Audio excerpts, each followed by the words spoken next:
ini nggak salah nih, ini Dewi lagi ngapain nih kok gue ngedengar suara dia mendesah gitu ya. Gue matiin rokok nih, gue kecilin volume. Iya si Dewi kenapa ya. Nah akhirnya kalau dibilang gue kepo ya, kalau bahasa sekarang gue kepo, gue penasaran, gue samperin ke kamarnya Dewi bang. Pas gue masuk ke kamarnya Dewi, buka pintunya Dewi, saking penasaran gue, Dewi lagi dinaikin genderuwo bang, lagi dicumbui sama sosok tinggi gede hitam berbulu.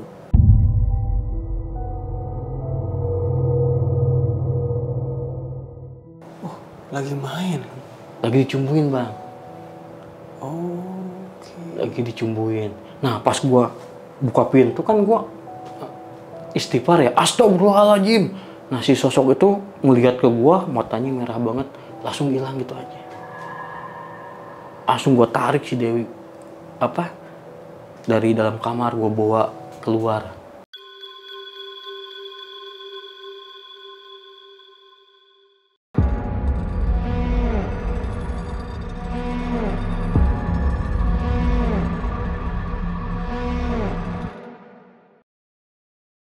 Assalamualaikum warahmatullahi wabarakatuh. Kembali lagi nih bersama gue Nardi di sisi lain. Dan sekarang kita ada di segmen kita tidak bahas dalam satu sisi.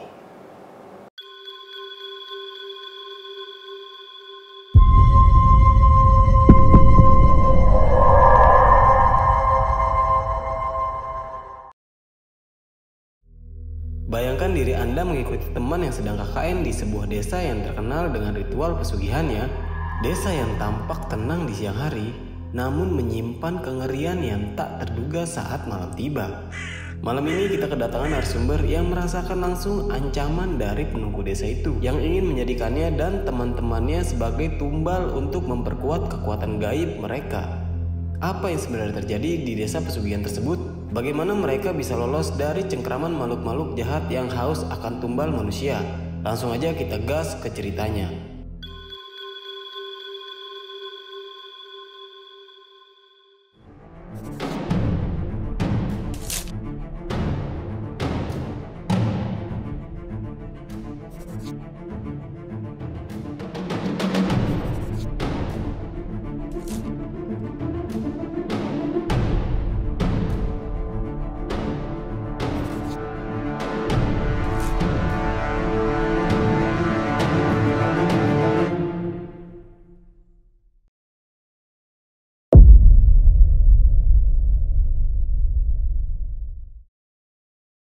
Bang Puji, Siap. silahkan. Oke bang. Jadi ceritanya gini ya, ini sekitar 2011. Jadi sebenarnya gue bukan mahasiswa bang. Nah jadi yang KKN ini teman-teman gue, teman-teman ngeband pada saat itu, teman-teman band gue. Jadi teman-teman band gue ini semuanya ini anak salah satu fakultas yang ada di Bogor. Kebetulan mereka ada tugas KKN di daerah Provinsi Banten ya, tepatnya Banten Selatan. Nah, kebetulan waktu 2011 tuh posisi gue belum gawe, jadi gue nggak ada kegiatan. Nah, teman-teman gue ngajakin, daripada lu jenuh nggak ada kegiatan, lu ikut gue aja, kita aja, atau nggak ada masalah ini. Kata gue ya udahlah, gue ikut mereka aja ya, sambil hiburan lah, sambil main juga. Terus juga gue pengen tahu KKN tuh seperti apa sih. Nah, akhirnya gue ikut tuh. Kita tuh berangkat tuh bang lewat sini, lewat jalur Pelabuhan Ratu. Jadi nggak lewat dari Bogor tuh, nggak lewat jalur Luwiliang, enggak. Kita lewatnya jalur Pelabuhan Ratu karena kita ke daerah Bantennya Banten Selatan ya. Nah kita ke Pelabuhan Ratu, naik bis ya, kita ke Pelabuhan Ratu naik bis, istirahat dulu di terminal Pelabuhan Ratu. Kita harus nunggu angkutan dulu untuk ke lokasinya bang. Kalau dibilang angkutan itu elep, itu lama adanya, itu per 2 jam sekali itu elep baru ada. Jadi kita lama tuh istirahat di terminal Pelabuhan Ratu ya. Nah setelah elep datang, nah kita masuk tuh ke naik itu elep kan. Si supirnya nanya mau kemana, gue sebut aja kampung A ya. Sorry nih gue nggak mau nyebutin nama desanya atau kampungnya ataupun dusunnya ya, sorry. Nah Oh ya, nah di situ temen gue udah komunikasi sama salah satu temen gue di situ udah komunikasi sama kepala desa di sana, kadesnya di sana, itu komunikasi. Nanti bilang aja sama supirnya turun di desa ini gitu, di kelurahan desa inilah pokoknya. Nah akhirnya kita, itu perjalanan sangat jauh bang. Jadi jalur mungkin kalau yang main atau touring ke Banten Selatan khususnya ke Pantai Sawarna tahu dah treknya gimana ya, naik turun berkelok-kelok jalannya, kanan kiri hutan. Nah pada saat itu belum ramai seperti sekarang ya, untuk lokasi itu sangat sepi banget. Nah, sepanjang perjalanan kan ngobrol-ngobrol sama supir, gua ngobrol sama supir itu kan, Pak kok mobil Elep ini yang dari Banten ke Sukabumi ke Pelabuhan Ratu kok lama amat sih. Ini paling ada juga 2 jam sekali, paling terakhir itu jam 3 sore udah nggak ada kendaraan umum, kata supirnya. Oh memang mau pada ngapain, bilang aja mau ada ini apa tugas dari kampus. Oh sepanjang perjalanan ngobrol. Nah akhirnya singkat cerita nyampe lah ke titik yang dimana kita diberhentikan tuh sama si supir Elep itu. Nah pas kita nyampe kebetulan juga itu penumpang tuh nggak ada penumpang lain, cuman kita semua di situ. Cuman kita bersembilan, nggak ada penumpang lain. Nah, Pak benar ini tempatnya? Gue sampai nanya loh, gue waktu itu gue ngomong ke bahasa Sunda ya, cuman gue terjemahin pakai bahasa Indonesia aja. Pak ini benar tempatnya? Mohon benar ini tempatnya katanya. Ntar jalan aja ke dalam katanya. Ntar ketemu kantor desanya katanya. Jadi bang, pas gue berhenti di Elep itu kanan kiri gue tuh hutan belantara bang, pohon-pohon gede.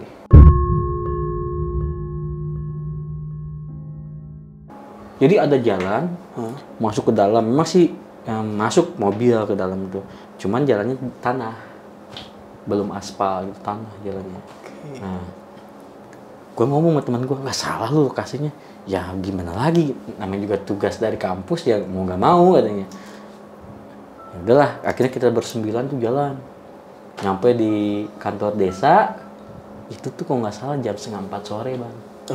Sore ketemulah kepala desa di sana, kita disambut lah ngobrol-ngobrol. Nah sama kepala desa kita diajak ke rumahnya dulu. Nah untuk malam ini istirahat di rumah bapak aja, nanti besok bapak anterin sambil ketemu warga juga, sambil ketemu Pak RT, nanti Bapak tempatin kalian di satu rumah. Ada rumah yang udah khusus dibuat kalian selama tugas di sini. Cuman belum beres, belum dirapi-rapi. Sekarang mah istirahat di rumah Bapak aja. Nah, akhirnya kita ke rumah kepala desa itu kan, istirahat di situ. Pokoknya nggak ada kejadian-kejadian aneh atau pokoknya aman aja lah ya. Nah besok paginya setelah mandi, sarapan sebagainya, akhirnya kita berbarengan sama kepala desa ke rumah Pak RT dan ditunjukkan rumah yang akan kita tempatin selama teman-teman tuh KKN. Nah, gue ceritain ya, akhirnya gue diantar nih Pak RT. Jadi bang gini bang, di sana itu jarak rumah per rumah itu jaraknya jauh bang. Berapa meter? Sekitar 5 meter sampai 10 meteran ada. Jadi ini rumah, kebun, nanti ada rumah lagi. Jadi enggak kan kalau sekarang kan rumahnya kebanyakan rumah paling 2-3 meter ada rumah atau bahkan berdempetan ya. Itu enggak bang. Itu rumah yang kita tempatin pertama gua datang sama teman-teman, wah enak nih rumahnya keren. Itu luas banget bang, gede banget itu rumah. Jadi masuk pekarangan depannya pun luas. Nah di sini ada pohon. Memang jujur sebelah kanan pojok rumah itu ada pohon beringin, pohon gede banget. Tapi gua nggak pernah salahin tuh. Pokoknya enak tempatnya lah. Sampai halaman belakangnya juga langsung ke perkebunan lah ya. Luas banget intinya. Nah kita masuk tuh bang, bersih semua. Ada sekitar 4 kamar. Ruang tamu, ruang tengah, ruang televisi itu ada udah disiapin fasilitas seperti televisi, kursi itu udah ada bang. Tempat tidur pun udah ada. Nah di belakang itu dapurnya pun cukup luas. Di sini kamar mandi. Nah di pojokan ada satu ruangan pintu. Cuman kata kepala desa waktu kita masuk ke dalam nih kan dikasih tahu ya, Dek, ini pintu yang ini jangan pernah diusik-usik ya, kalau nggak jangan pernah dibuka. pokoknya nggak boleh dibuka. Intinya nggak boleh misalkan dengar apa-apa nggak boleh sampai dibuka. Kata Pak Lurah, oh ya Pak, nah kita nurut aja ya. Tapi rumahnya enak nih, buat nyantai enak lah tempatnya Bang, enak. Nah, kebetulan gue terangin dulu ya. Jadi kita bersembilan nih, jadi cowoknya sama gue berlima, ceweknya berempat. Oh, ada ceweknya? Ada, ceweknya berempat. Kebetulan berlima, yang berlima ini kebetulan kan teman band gue ya. Yang 4 orang ini kebetulan teman band gue gitu. Nah, kita beres-beres, nah gue tidur di kamar yang pas-pasan yang depan-depan sama kamar cewek. Kok cewek tuh gabung semua tuh, satu kamar berempat. Nah, udah selesai beres-beres, nah sebagian kan jalan-jalan tuh Bang sama Pak RT keliling desa, keliling kampung situ ya. Keliling kampung, jalan-jalan lah sambil suan ke masyarakat di situ. Nah, kebetulan menjelang sore itu udah maghrib, anak-anak itu dapat undangan ke surau atau majelis lah di kampung situ. Nah, gua nggak ikut. Ayo aja deh, kalian aja. Gua di rumah aja nyantai. Nah, oh ya udah. Nah, mereka tuh berdelapan tuh berangkat keluar. Gua di rumah sendiri kan. Nah, gue di tengah rumah Bang, di tengah rumah gue biasa, awal-awal nggak aneh-aneh lah, gue bikin kopi di dapur biasa. Nah, gue nonton TV sambil ngerokok nih, lagi asik lah nonton TV ya, serius gue nonton TV. Tiba-tiba gue ngedenger di dapur itu ngedenger suara orang aktivitas lagi masak Bang.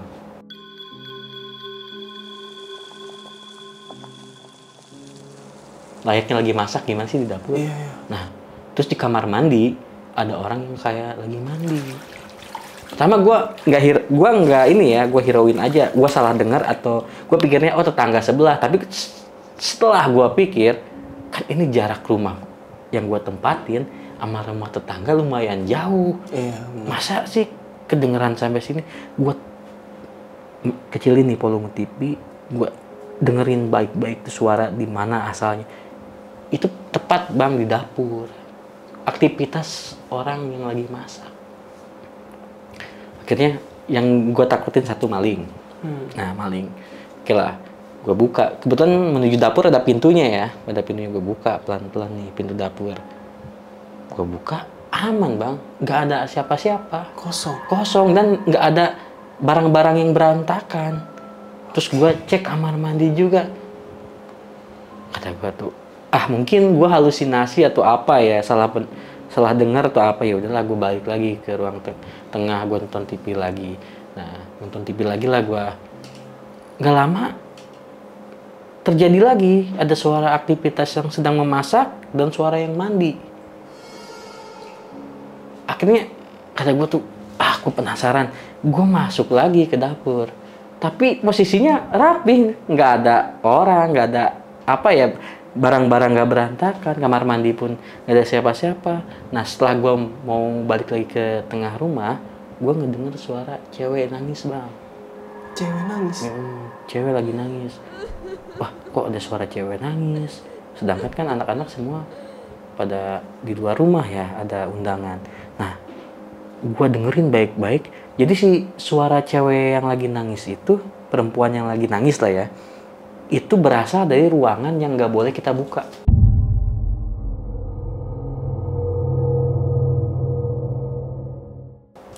Oh, yang dipesenin ya? Yang dipesenin kata Pak Kades lah ya, kepala desa di situ. Pokoknya ruangan ini nggak boleh dibuka-buka. Nah, gua saking penasarannya, gua tempelin nih kuping gua ke pintu ruangan itu ya. Gua tempelin. Wah, kok iya? Asalnya dari ruangan ini gitu Bang. Ruangan ini, kata gue ini nggak beres nih. Dari situ gue jalan ke depan. Maksud gue, udahlah, gue nunggu teman-teman di depan rumah aja lah. Kata gue tuh, udah nggak suasananya udah nggak enak. Gue ke depan rumah, gue duduk tuh di teras tuh Bang. Gue duduk di teras, suara apa itu ya? Terus gue bakar rokok, gue ngerokok lagi. Nah, kan yang gue bilang itu ada pohon beringin ya, gede itu. Tiba-tiba bau melati bang, bau melati. Kok bau melati? Gua nengok aja ke pohon beringin itu ada sosok kuntilanak bang. Di situ Kuntilanak. ada sosok kuntilanak lagi kalau dibilang gimana ya, di dahan pohon itu lagi ya seperti orang duduk, kuntilanak kayak gini nih. Langsung dia muter gitu bang, set, kepalanya ada di bawah. Langsung ngeliat ke gua. Di situ kan gua kaget ya. Di situ gua udah nggak sadar. Gua langsung pingsan di situ. Ngelihat sosok itu. Nah, entah berapa lama gua pingsan, gua nggak tahu. Gua disadarin sama teman-teman, posisi gua udah ada di dalam rumah. Nah, pas gua sadar itu, anak-anak nanya, "Lu kenapa?" katanya. "Kok lu tiduran di luar? Kenapa nggak di dalam?" Gue bilang aja, gue alasannya gini bang, ya gue sebenarnya nungguin kalian, cuman gue ketiduran. Nah, sebenarnya gue nggak mau cerita ya bang. Pertama kenapa? Gue nggak mau ngeganggu suasana nantinya teman-teman tuh jadi takut, jadi mengganggu aktivitas mereka untuk KKN di desa itu gitu. Nah, udah gitu serius nggak ada apa-apa. Iya, gue nungguin kalian, gue ketiduran. Jadi ya gua siapa yang mindahin, lu digotong sama kita katanya. Pas kita datang tuh lu tiduran di lantai di luar katanya. Ya udah deh kata. Nah, serius nggak ada apa-apa? Nggak ada apa-apa. Gue coba untuk nutupin bang, gue coba untuk nutupin dari mereka ya.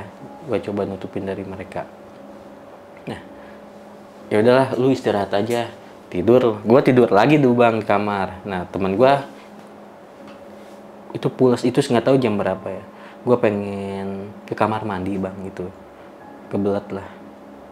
Gue ke kamar mandi, teman gue tidur pulas nih samping gue.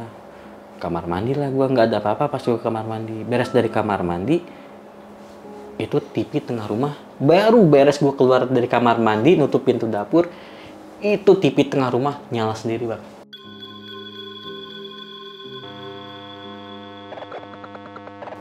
Ada orang? Nggak ada, nyala sendiri. Dan yang aneh itu si remote-nya itu ngelayang bang, ngelayang. Di situ gue lari masuk kamar. Pokoknya gue lari masuk kamar, gue coba bangunin teman gue ya. Teman gue susah dibanguninnya. Ah udahlah, gue ambil selimut, gue tutupin aja muka gue pakai selimut. Gue paksain gue tidur sampai gue bisa tidur. Besok paginya ada cewek nih, salah satu teman gue yang cewek itu namanya si Dewi ya. Si Dewi itu nyamperin gua. Jadi waktu kejadian TV nyala sama remote-nya terbang gitu, jadi si Dewi kaget, dia lagi tidur. Tiba-tiba dia ngedengar TV nyala, ini siapa sih tengah malam ada yang nyetel TV. Dia keluar kamar, pas keluar kamar ngelihat gua lari ke dalam kamar. Si Dewi ngelihat kondisi TV nyala sama remote ini, dia juga masuk lagi ke dalam kamar. Berarti bukan lu doang yang iya. Nah, Dewi cerita, "Ji, kenapa lu tadi malam lari TV nyala sendiri ya?" "Lu kok tahu?" "Iya, jadi gini, gue kaget, gue lagi tidur tiba-tiba ngedengar suara TV nyala. Gue penasaran siapa sih nonton TV tengah malam," kata Dewi itu. Pas gue lihat lu lari, terus gue lihat remote ngelayang. Terus kata Dewi, "Gue juga takut, Ji." Gue langsung masuk lagi ke dalam kamar. Kata, "Ya Wi, gue juga nggak tahu." Akhirnya gue cerita lah sama Dewi, kenapa gue sampai ketiduran di luar. Sebenarnya gue bukan tidur, gue pingsan nih. Gue ngedengar suara ABCD lah yang gue alamin ke Dewi. Nah, oh gitu. Cuman Wi, jangan sampai teman-teman yang lain tahu. Soalnya takutnya anak-anak jadi ketakutan. Ya udah, cukup kita berdua aja yang tahu lah. Setelah itu ya udahlah, kita berjalan biasa aja gitu bang ya. Kalau siang tuh biasa aja bang, nggak ada hal-hal yang negatif atau di luar nalar, nggak ada. Pokoknya kalau siang tuh, tapi setelah menjelang maghrib nih pasti ada kejadian ya. Contohnya salah satunya ini bang, dimana waktu Dewi nggak ikut, gua nggak ikut keluar.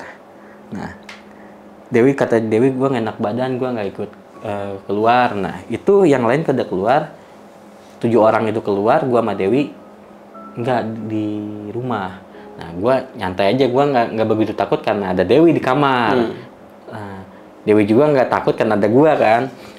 Nah, jadi gini, gue lagi nonton nih bang. Tapi sorry nih agak vulgar kan, nggak apa-apa ya. Nih, gue lagi nonton TV, masih dalam keadaan gue nonton TV. Nah, loh kok gue ngedenger suara desahan bang. Desahan? Suara desahan. Suara Dewi mendesah gitu. Nah, kok ini nggak salah nih. Ini Dewi lagi ngapain nih kok? Gue ngedenger suara dia mendesah gitu ya. Gue matiin rokok nih, gue kecilin volume. Iya sih Dewi, kenapa ya? Nah, akhirnya kalau dibilang gue kepo ya, kalau bahasa sekarang gue kepo. Gue penasaran. Gue samperin ke kamarnya Dewi bang. Pas gue masuk ke kamarnya Dewi, buka pintunya Dewi, saking penasaran gue. Dewi lagi dinaikin genderuwo bang, lagi dicumbui sama sosok tinggi gede hitam berbulu.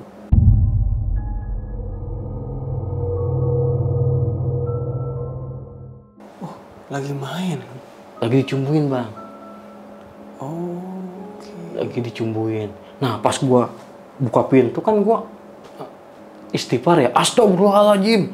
Nah si sosok itu ngelihat ke gua, matanya merah banget, langsung hilang gitu aja. Langsung gua tarik si Dewi dari dalam kamar, gua bawa keluar. Gua bawa keluar langsung nyusul anak-anak yang ada di aula kantor desa di situ. Jadi kebetulan anak-anak yang lain kan ngadirin acara di aula kantor desa di situ. Gua susul, bawa si Dewi. Wi, lu sadar nggak? Iya Ji, cuman gua nggak bisa berontak katanya. Oke, berarti Dewi sadar. Sadar, cuman dia nggak bisa berontak. Nggak bisa berontak. Pokoknya Dewi itu sadar bang, dia sedang dicumbui sama sosok itu, tapi dia nggak bisa berontak sama sekali. Udah kita keluar dari rumah ini, terus kita susul anak-anak. Nah, nyusul anak-anak. Kita akhirnya nyusul anak-anak, cuman di situ belum sama sekali kita menceritakan kejadian sama yang lain-lain, belum. Nah, Ji, gue takut, gue mau balik aja kata Dewi kan gitu. Mau balik aja ke Bogor. Jangan Wi, kalau mau balik kita balik semua. Tapi ini gimana? Kita harus kasih tahu yang lain apa enggak? Ntar deh, momennya belum pas nih kita ngasih tahu yang lain. Takutnya kita disangkanya mengada-ngada nih berdua. Ya udah. Nah, pokoknya gini aja sekarang mah, kalau anak-anak keluar, kita ikut aja keluar. Jangan ada yang tinggal sendirian atau berdua di dalam rumah lah. Pokoknya kalau anak-anak keluar, kita keluar. Ya udah gitu aja ya. Nah, itu bang, ada satu momen nih temen gue nih, si Raja. Raja itu dia nggak ikut keluar. Kok gue takut gue ibaratnya nggak mau diem di rumah itu sendiri lagi. Gue anak-anak ada kegiatan malam ataupun ketemu warga di dusun atau apa, gue ikut aja keluar. Gue ikut keluar bang sama anak-anaknya. Si Raja, PW gue males capek gue katanya. Ya udah, dia sendirian. Kata gue gini, lu serius ya gak ikut? Enggak, gue Ji capek. Nah, ya udah deh, kalau bisa hati-hati. Kata gue hati-hati aja. Ya elah Ian, gampang, tenang aja. Nah, jadi ini cerita dari si Raja dulu ya.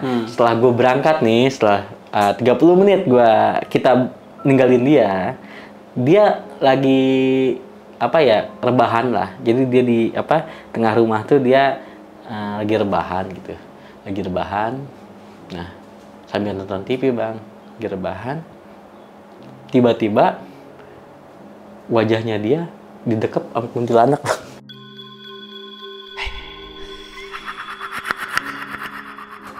Maksudnya didekep? Jadi kan dia lagi tiduran gini nih. Dia lagi tiduran selonjoran gini. Tiba-tiba dari belakang ditutupin gini. Oh, langsung ditomprok jatuhnya. Langsung kan dia berontak. Pas dia berontak, dia lihat sosok wanita hancur kayak dia. Dia lari, dia langsung keluar rumah, nyusul ngejar. Nyusul ke lokasi yang kita ada pertemuan itu. Dia nggak banyak ayu lagi, dia lari dari rumah itu. Lari. Nah, pas gue lihat, gue lagi di warung. Kebetulan gue mah di warung aja nyantai. Gue di warung nih, di situ. Gue lihat itu siapa yang lari, ada gue lari-larian. Pas dia lihat kayak si Raja, gue samperin. dia sambil ngos-ngosan ya, aduh Ji katanya, gue mau cerita, tar dulu, udah lu jangan dulu cerita, lu duduk dulu, gue kasih air tuh bang. Nah ini akhirnya si Raja cerita, jadi gini, dia cerita apa yang dia alamin kejadian itu. Jadi tiba-tiba gue lagi nonton TV nih, ada gaun putih nutupin ini gue, kepala gue Ji katanya. Pas gue berontak, gue lihat kuntilanak katanya. Nah akhirnya gue bilang ke si Raja, nah ja, sebenarnya itulah sosok yang pernah gue lihat, yang waktu lu pada balik sama anak-anak nih, gue tiduran di luar, gue ngeliat sosok itu. Seriusan lu, kenapa lu gak cerita dari awal? Ya gue nggak mau lah gue ceritain masalah ini ke kalian, takutnya ngeganggu aktivitas kalian. Anjrit katanya tuh. Terus gimana nih Ji? Gue nggak mau balik lagi ke rumah itu, gue takutnya ada apa-apa. Udah tenang lah, bismillah we. Nah ternyata obrolan kita berdua tuh didengar sama salah satu pemuda di sana, warga di sana. Nyamperin lah salah satu warga di sana lah, pemuda di sana ya. Ada masalah apa dek? Nah kita cerita, ya pak, enggak sih pak, kenapa ngedengar katanya ada kuntilanak katanya, ada gundurwo. Nah ya akhirnya gue cerita tuh bang, cerita masih pemuda di situ. Nah jadi gini, jujur aja nih bang, sebenarnya warga situ sama warga di situ lah, pemuda di situ sama warga di situ, jujur ini kuat berapa hari nih anak-anak mahasiswa yang magang di kampung ini untuk tinggal di rumah itu. Jadi rumah itu tuh udah 20 tahun terbengkalai, jadi kosong gitu aja. Jadi gini bang, di kampung situ misalkan gini, gue punya rumah 2. Nah tetangga gue belum punya rumah. Nah gue pasti nyuruh tetangga gue untuk ngediamin rumah gue. Nah itu tuh warga situ nggak ada yang mau untuk ngisiin rumah itu bang. Kenapa? Ya karena menurut informasi gue dengar ya, informasi dijelasin tuh sama pemuda itu. Jadi gini bang, dulu itu rumah, yang punya rumah itu salah satu orang yang paling kaya di kampung situ. Memang sih untuk bentuk rumah di antara rumah penduduk yang lain, rumah itu yang paling oke di kampung itu ya. Nah jadi gini bang, jadi awalnya yang punya rumah itu tuh orang biasa. Jangankan untuk ini ya, untuk biaya hidupnya tuh susah, tapi entah gimana si keluarga itu jadi kaya raya bang. Akhirnya bisa membangun rumah, pokoknya kaya lah. Namun setiap 3 bulan sekali itu pasti ada yang meninggal.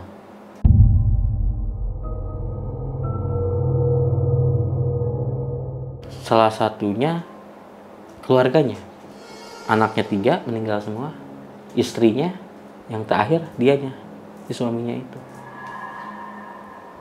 meninggal dunia.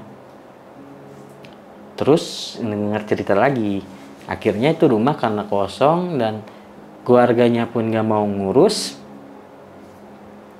rumah itu, sama keluarganya dijual sama Pak Lurah. Si rumah itu dijual sama Pak Lurah, makanya Pak Lurah nempatin kita tinggal di rumah itu.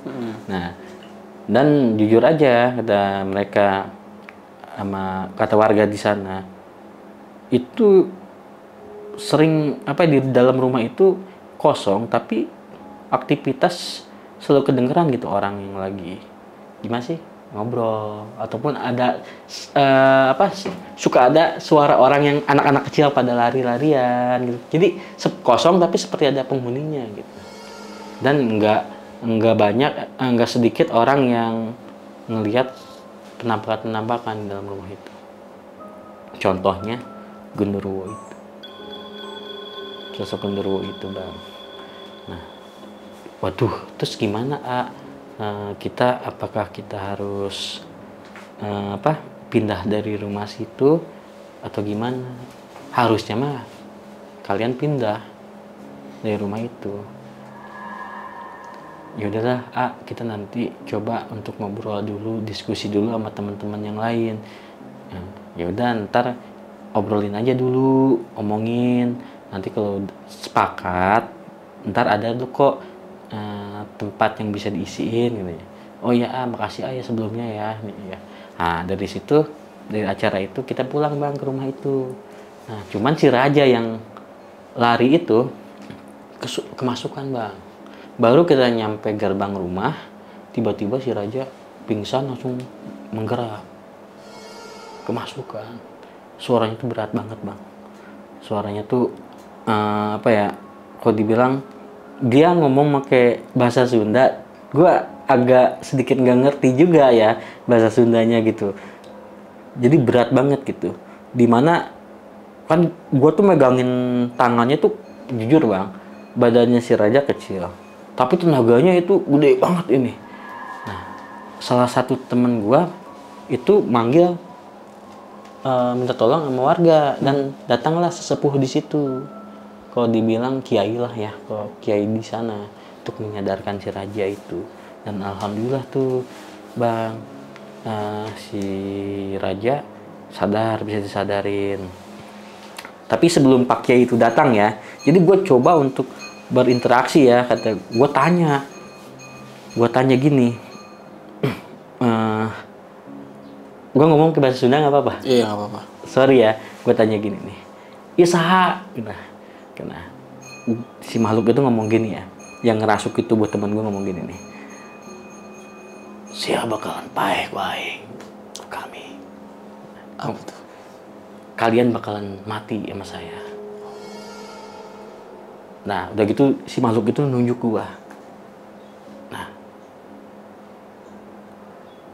lumba nu pertama ku aing dicokot diri mana, tunjuk ke gue bang. Jadi saya tumbal pertama ya kan, nyawa saya yang akan diambil pertama sama makhluk itu, karena saya sudah mengganggu kesenangan dia. Nah kata saya gini, saya nggak takut, padahal gue jujur gue takut, cuman saya coba lawan, saya nggak takut, buktiin coba kalau bisa ngambil nyawa saya. Cuman waktu itu gue ngomong pakai bahasa Sunda gitu. Nah sedang berinteraksi gitu, tiba-tiba ya Kiai datang lah sama warga setempat, disadarin lah si teman gue itu, si Raja itu sama Pak Kiainya. Alhamdulillah sadar. Terus Pak Kiai bilang gini, untuk malam ini semuanya pindah katanya ke rumah bapak aja, jangan ada yang tidur di sini lagi. Akhirnya semua kita beres-beres pindah dan tidur di rumah Pak Kiai. Kita ceritain lah, akhirnya saya cerita ini bang nih ke teman-teman, kenapa Ji lu nggak cerita dari awal? Ya takutnya saya kalian nggak percaya, kedua takutnya ngeganggu aktivitas kalian juga gitu. Nah saya bilangin, Dewi juga ngerasain kan, iya Dewi sampai hampir disetubuhi sama sosok itu, hampir disetubuhi. Nah setelah gitu akhirnya si Pak Kiai bilang, udah kalian tinggal di sini, bapak yang tanggung jawab, nanti urusan dengan makhluk itu biar urusan bapak. Oh ya, iya Pak, makasih sebelumnya. Nah udah gitu, besok paginya jadi gini bang, malam itu kita bawain barang, cuman belum semua, masih ada tas sama beberapa benda yang masih ketinggalan di rumah tersebut. Akhirnya kita kan karena pagi ya sekitar jam 8-an lah kita balik ke rumah itu untuk ngambil barang-barang yang ketinggalan. Pada saat ngambil barang-barang yang ketinggalan, kalau dibilang gue penasaran bang. Jadi kan gue bilang ke teman-teman, gue jujur ya, gue dengar suara orang nangis tuh, cewek nangis di dalam ruangan ini, di balik ruangan ini. Gue penasaran ada apa sih. Nah, jebol katanya. Kita jebol bang itu pintu. Kita jebol itu pintu. Lu pengen tahu di dalam ruangan itu ada apa? Itu banyak sajian bang.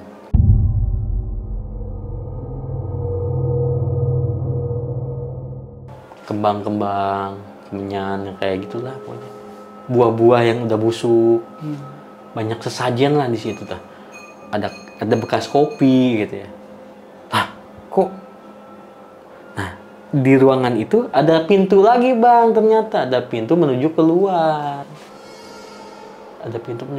Akhirnya coba Ji panggil Pak RT sama warga yang lain. Gue panggil Pak RT kan.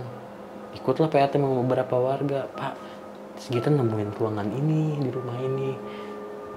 Astagfirullahaladzim. Nah akhirnya kan rame tuh masyarakat tuh di situ. Nah, Pak Lurah datang, Pak Kades tuh datang tuh. Nah, akhirnya di depan masyarakat tuh si Pak Kades tuh kayak wibawanya kayak tinggi banget lah ya. Kayak bijaksana banget. Ya saya juga nggak tahu waktu saya beli kan ini keadaan kosong. Saya juga nggak tahu bahwa di dalamnya mungkin ini bekas penghuninya yang dulu, mungkin pemiliknya yang dulu. Nah, setelah warga bubar, nah Pak Kadesnya itu langsung marah sama kita, Bang. Sama kita semua. Kalian dari awal sudah saya kasih tahu, jangan pernah buka-buka pintu yang di belakang. Kenapa kalian sembarangan sama nggak nekat ngebuka pintu itu secara paksa. Saya penasaran, Pak, karena saya selama tinggal di rumah ini saya selalu ngedengar suara wanita di dalam lagi nangis. Saya takutnya ada seseorang yang disekap di ruangan ini. Udah kalian pergi dari sini. Ya Pak, memang kita akan pergi dari sini. Gua lawan aja, gua juga emosi di situ. Terus dia ngomong ke bahasa Sunda gini, liatin kalian satu persatu bakalan mati. Siapa yang ngomong? Kata Pak Kadesnya, bakalan mati. Udah kita balik tuh ke rumah Pak Kiai. Kita balik, terus kita ngomong, Pak, kita mau pulang aja lah ke Bogor, soalnya suasananya di sini udah nggak enak. Kata Pak Kiai di situ, udah nggak apa-apa. Tugas kalian dari sekolahan, kok Pak Kiai itu bilangnya dari sekolahan ya. Lanjutin aja ngebantu warga di sini. Karena pokoknya liatin aja ntar malam itu urusannya nanti sama kita sama warga di sini, nggak usah takut, kita bantu kok, katanya deh. Nah, itu bener Bang, itu jujur itu pas malamnya itu rame, desa itu geger. Pengen tahu Bang, Pak Kadesnya meninggal dengan bola mata yang nggak ada, lidah menjulur. Meninggal. Lidahnya menjulur keluar, bola matanya dua-duanya nggak ada. Dengan posisi tangan seperti ini. Akhirnya kan gue penasaran kan, sama teman-teman yang lain penasaran. Tapi cewek-cewek nggak ikut. Waktu itu cowok semua nih, gue ikut Pak Kiai.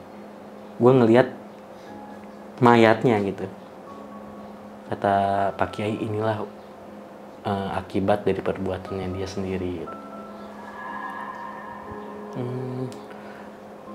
Itu biasanya kan orang yang baru meninggal nggak mungkin bau busuknya nggak langsung mungkin Bang.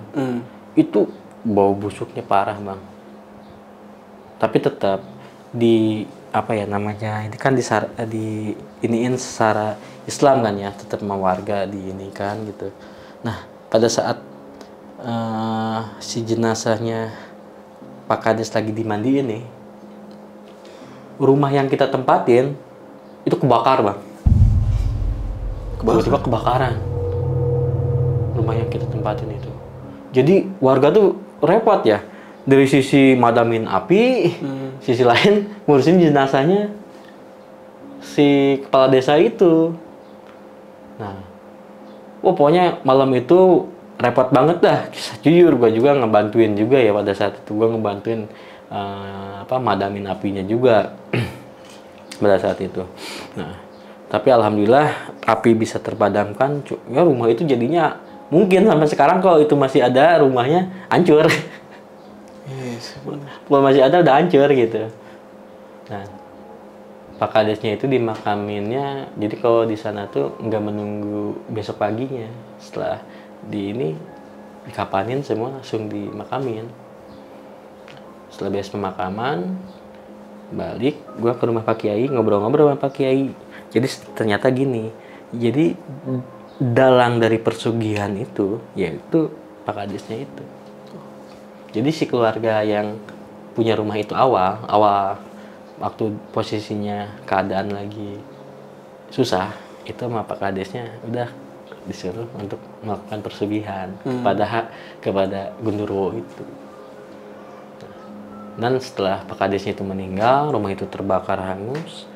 Alhamdulillah sih nggak ada gangguan apa-apa lagi, dan teman-teman menjalankan tugasnya dari kampusnya sampai selesainya alhamdulillah lancar, dan sampai kita pulang ke Bogor pun alhamdulillah selamat. Cuman itu sih Bang, pengalaman sedikit ya yang gue bisa bagi di sisi lain besok pagi bang. Iya. Thank you banget nih. Ya, terima kasih nih Bang Puji untuk ceritanya. Oke, sedikit gue mau nanya Bang Puji. Boleh. Berarti totalnya berapa bulan teman-teman lu itu KKN di daerah situ? Itu kalau nggak salah ya itu mau 2 bulanan sih bang. Mau 2 bulanan di situ tuh. 2 bulan. Sebenarnya kan harusnya antara 1 bulanan ya. Cuman ada nggak tahu, gue juga bingung. Teman-teman masih betah mungkin tinggal di situ karena udah beres kejadian itu kan, nggak ada kejadian-kejadian aneh ya. Jadi ya udahlah gitu. Sambil bantu-bantu yang lain juga gitu bang. Dan yang bikin gemparnya nih ya, Mm-mm. si Pak Kades ini meninggalnya jam berapa? Itu sudah Isya bang. Ini ya, gue nerima kabar itu jam 8 malaman bang. Rame warga, Pak Kades meninggal katanya. Itu diumumin. Rame kan pakai kantongan tuh. Iya, Buat kamu tuh kayak gitu. Kata gue, ada apa nih rame-rame? Gue nanya sama warga, Kak, manggilnya kan kalau orang sana kan bilangnya Kak ya. Kak, ada apa Kak? Pak Kades meninggal. Wah, Pak Kades meninggal. Akhirnya gue ikut tuh sama teman-teman ngikutin warga. Berarti sebelumnya tuh kampung situ nggak tahu kalau misalnya melakukan pesugihan itu si Pak Kades ini? Awalnya belum tahu. Awalnya yang warga setempat itu taunya tuh yang pemilik rumah awal. Yang melakukan pesugihan? Oke, dan tadi gue sedikit dengar cerita ketika Pak Ustadz ngomong, itu Pak Ustadz sebenarnya sudah tahu apa belum? Oh, sebenarnya dia udah tahu ya, dalangnya itu siapa udah tahu, cuman dia nggak mau menceritakan gitu ke gua, ke yang lain nggak menceritakan. Jadi Pak Ustadz tuh bilang nanti liatin aja nanti malam pasti ada sesuatu yang akan terjadi gitu ya. Nah pada saat gua ngelihat jenazahnya si Pak Kades sama Pak Ustadz juga, sama Pak Kiai lah, Pak Kiai itu bilang gini, itu akibat dari perbuatannya dia sendiri. Cuman bilang gitu aja.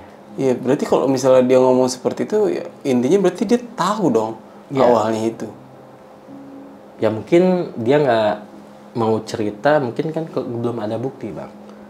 Soalnya setelah kalau dibilang setelah keluarga yang punya rumah itu tiada, meninggal semua, itu nggak ada korban-korban, termasuk warga sekitar pun nggak ada korban gitu. Jadi intinya mah gini, kita tuh seperti gini loh bang, seperti dijebak, suruh tinggal di rumah itu dan satu-satu dari kita tuh bakalan mati gitu, akan dijadikan tumbal. Nah kalau boleh tahu nih Bang Puji, di desa itu pesugihannya apa? Ya tadi yang seperti gue bilang, Gundurwo bang. Pesugihan Gundurwo. Oke. Dan dia itu mengancam lu karena mengganggu ketika dia mau menyetubuhi salah satu teman gue. Iya. Wah, anjir. Tapi itu udah sempat terjadi apa belum? Belum, baru pas gue lihat. Jadi posisi teman gue lagi di tindih, tapi lagi dicumbuin nih. Gue ngeliat lagi dicumbuin lah gitu. Kan di situ pas gue lihat, astagfirullahaladzim. Itu gue kan istighfar ya. Si Gundurwo itu lihat gue langsung ngilang gitu. Langsung kabur ya. Cuman matanya merah banget gitu. Nah, gue masih penasaran sih sama si Pak Lurah ini meninggal kok bisa seperti itu. Jadi dengan matanya yang nggak ada. Nggak ada dua mata, dengan lidahnya. Sama lidahnya itu. Posisi tangannya gini nih. Posisi tangannya gini. Posisi meninggal itu di rumahnya? Di rumah Pak Lurahnya. Jadi pada saat dia warga, ini gue lupa cerita. Jadi keluarganya Pak Lurah tuh ngelihat si Pak Lurahnya itu meronta-ronta gitu. Jadi ngelepasin si tangannya Pak Lurah dari lehernya itu susah. Susah sampai gulang-guling gitu. Nah, jadi beberapa keluarganya ada yang lari minta tolong gitu ke masyarakat yang lain gitu. Cuman yang jadi masalahnya itu nih yang jadi misteri bagi gua. Pas gua lihat itu bola matanya nggak ada bang, lidahnya menjulur, si dua belah matanya nggak ada, sama sekali nggak ada. Gua kaget di situ juga, Pak ini kok bisa nggak ada. Udah itulah yang dibilang pakai perbuatan dari yang dia lakukan. Akibatnya seperti itu. Jadi intinya kalau mau kaya jangan ngelakuin hal-hal yang aneh lah. Iya. Soalnya sekarang tuh zamannya tuh lagi banyak tentang pesugihan ya, Iya. Bang Fuji ya. Soalnya sempet scroll TikTok tuh lagi rame tuh tentang pesugihan bubrah. Oh banyak. Iya, itu yang pesugihan tanpa tumbal ya. Iya. Tapi di sini gue cuman tahu doang, nggak mau mencari tahu gitu. Jangan deh bang. Iya, nggak boleh lah begitu. Kaya dengan instan itu nggak boleh. Nggak bisa. Oke. Bang Fuji, terima kasih nih sekali lagi. Sama-sama, udah mau Bang Nardi. berbagi Thank you. cerita di sisi lain nih. Thank you udah diundang juga nih. Oke, buat teman-teman sisi lain mungkin itu aja nih cerita dari Bang Fuji. Oh ya, buat teman-teman semua nih, Bang Fuji ini juga punya channel YouTube nih Bang Fuji. Apa itu Bang Fuji? Nama channelnya Bunga Kantil. Bunga Kantil. Iya. Dan Bang Fuji ini juga sering live di TikTok ya. Ya, sering lihat di TikTok juga. Melakukan penelusuran, Explore explore ke tempat-tempat angker lah. tempat-tempat angker. Iya. Berani loh. Sebenarnya rasa takut mah manusiawi ada. Tapi ya kita lawan rasa takut itu bang. Tapi kalau lu ngajak gue kayaknya gue nggak berani. Wah nggak mungkin. Seriusan nih. Seriusan, gue nggak berani. Waktu di tempat gue pun juga sempet ngalamin, tuh diketawain gue pas pulang sendirian. Gue langsung kabur udah, kebrit-kebrit. Ada challenge-nya juga sih kalau lab gitu kan gimana permintaannya, ada yang pengen bakar dupa, kemenyan apa ya kita lakuin. Ya. Oke. Nah buat teman-teman semua yang mau nonton live-nya Bang Fuji, kalian bisa cari aja di TikTok itu Bunga Kantil. Ya Bunga Kantil juga sama Raider Fuji. Sama Raider Fuji. Oke, mungkin itu aja. Gue Nardi pamit undur diri. Sampai jumpa di video-video selanjutnya. Wassalamualaikum warahmatullahi wabarakatuh.